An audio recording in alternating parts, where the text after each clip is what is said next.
This is Ryan Brown from mockquestions.com. In today's video, we will be discussing 5 engineer interview questions. But before we do that, just a quick disclaimer, these questions are not guaranteed to be asked at your interview. I've pulled all of today's questions and answers from our website, mockquestions.com. Now, let's get started.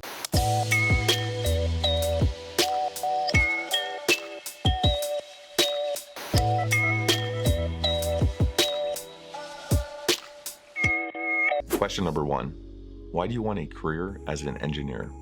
This question gives you the chance to direct the conversation towards your strengths, your interest in engineering, and your desire to work in the position for which you applied. Avoid giving the interviewer your whole life story, but do provide some background about what initially piqued your interest in engineering. Then explain why you chose your specific major and why you are applying for the job. In your answer, show the interviewer the impact you hope to make with your career. This could be general, such as improving people's daily lives, or it could be more specific, such as contributing to the project to put a man on Mars. In either case, choose an impact directly related to the job for which you are applying. I initially became interested in engineering after participating in a robotics club in high school.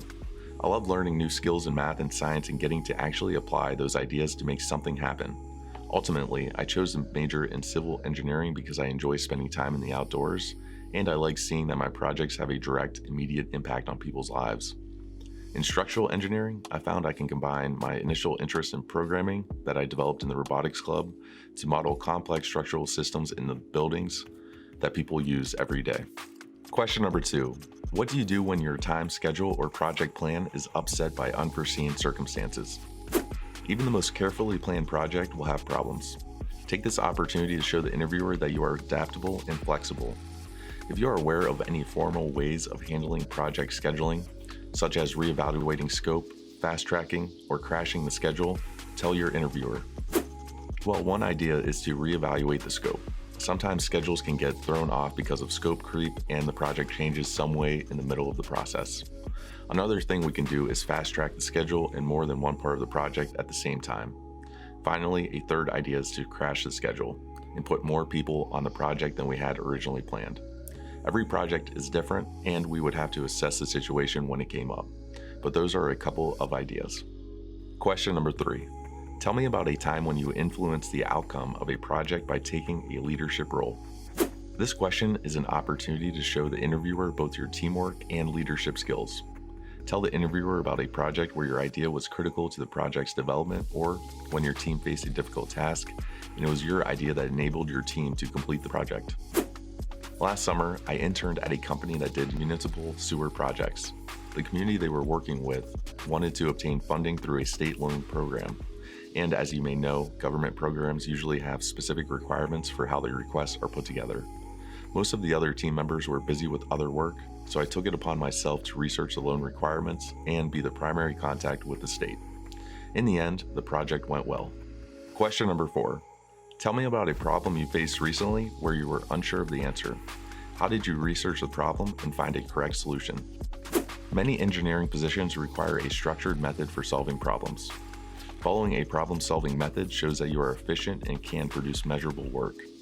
Each position is different. Some jobs will require you to solve problems quickly, while others will allow you to gather data. In my previous position, we had an issue where conveyor belts were wearing out more quickly than the manufacturer said they should.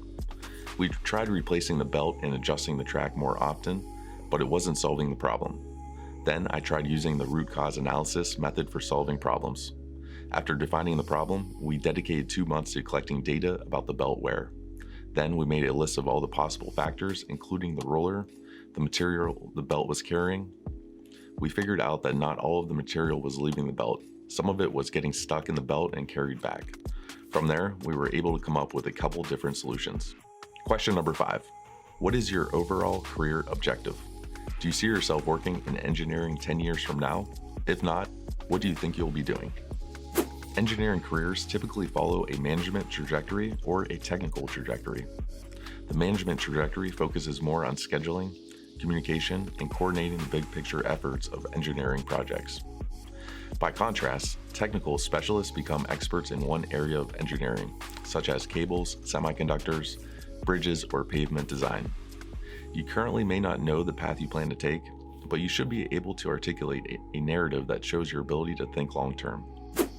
Since this is my first engineering job, I'm excited to learn about all aspects of working for a railroad. I really enjoy technical design, and I know my education and AutoCAD skills will be critical to designing new rail alignments, putting together plans and specifications, figuring out all the drainage, etc. However, I also know that I enjoy talking to people, writing, and looking at the big picture, so I could definitely see myself moving into management or even business development in 10 or 15 years. Thank you for watching. If you want to continue practicing for your engineer interview, click our link below or head over to mockquestions.com today and get started.